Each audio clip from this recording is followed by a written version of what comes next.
Ủa sweet đấy.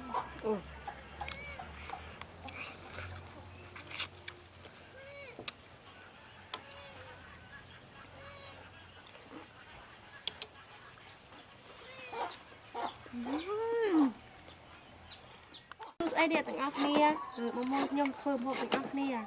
Ngày nay mình một hộp mấy, như slo một chu krương, sạch tiệc, cà sằng, miên mà té, miên mà riệp rau, miên cô là cây, đen hay là mịt, hay nắng, tè.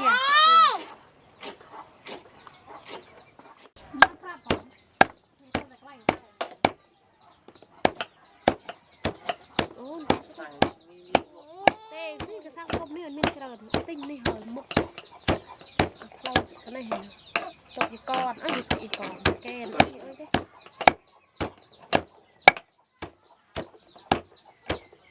lục tươi đây lục tươi lọc tươi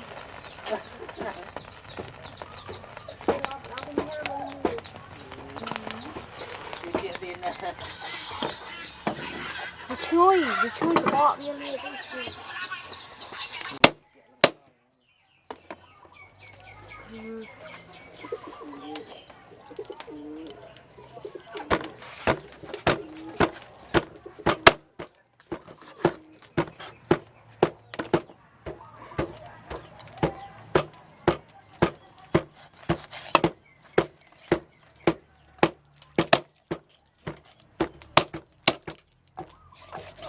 có thể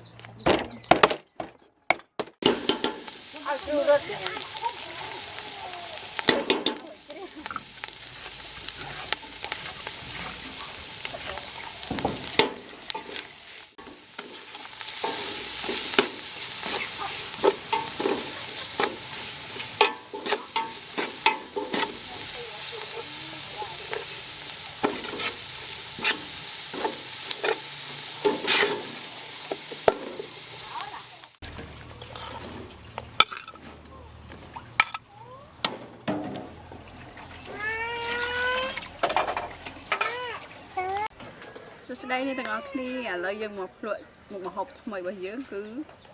ស្លម្ជូរគ្រឿងសាច់ទាណាចាអូមើលទឹកឡើងក្រហមអត់ទឹកឡើងពណ៌គ្រឿងហ្មងពណ៌លឿង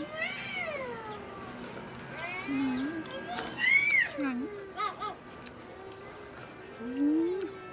មកភ្លក់សាច់ទាម្ដងគ្រាន់តែទឹកក៏ជាតិដែរ